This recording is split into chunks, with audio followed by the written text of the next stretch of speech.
This was the second of the 3 arcs that Christian sent me to read.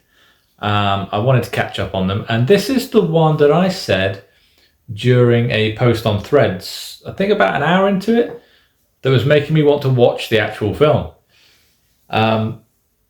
It centres around 3 kids, primarily 2 10-year-olds, who have a large dead tree in their back garden, which is being removed. And naturally, once this is removed, it leaves a massive hole in the ground. And kids being kids, they decide to muck about in this hole, and they end up puncturing through to something beneath. Stinks down there, moths come flying out the hole, and they find like a geode beneath the ground, or what they suspect is a geode, just a large round rock. And once they eventually break open this rock, they find it is in fact a geode, but there are markings around the inside rim of the geode. Now, what happens next is quite, how can I put this? It feels more like a family adventure to start with. The vibe of the story is not really horror at all. That comes later. It kind of lures you into a false sense of security. Like, this is just going to be an adventure story, bit of fantasy thrown in, 2 10-year-old kids. What harm could it do? What could possibly go wrong? Well, the parents go on holiday without the kids, deliberately, which is only a product of the time the movie was made. That would never happen now. Well, you'd like to think it wouldn't happen now.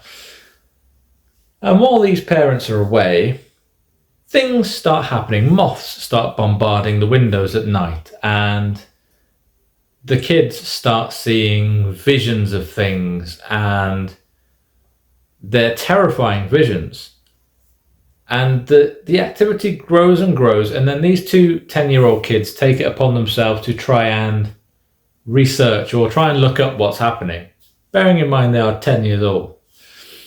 And supernatural horror unfurls from there on.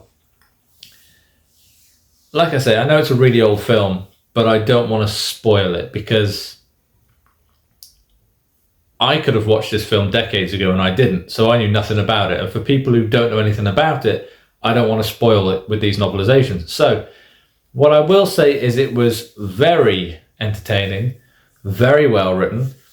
I love the fact that a horror movie can centre around 2 kids who are basically just, fuck this, we're going to find out what's going on and we're going to save the world and do things like this.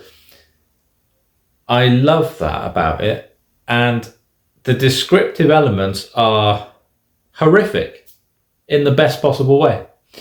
I love the description of the cavernous hole in the ground.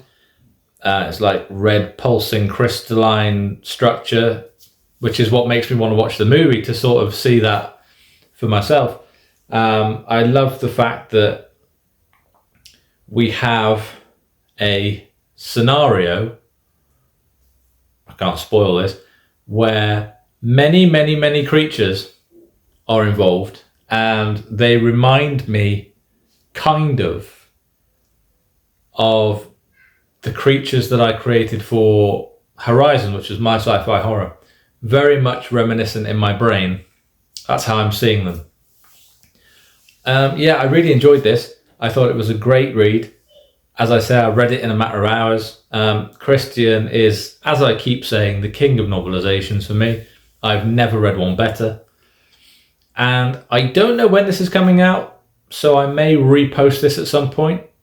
But I really strongly urge you to grab a copy and take a read of it, because it really is very entertaining stuff. I gave it a 4.5 stars. So there is one more I have to review, and it's kind of bittersweet, and you'll see why when I tell you about it.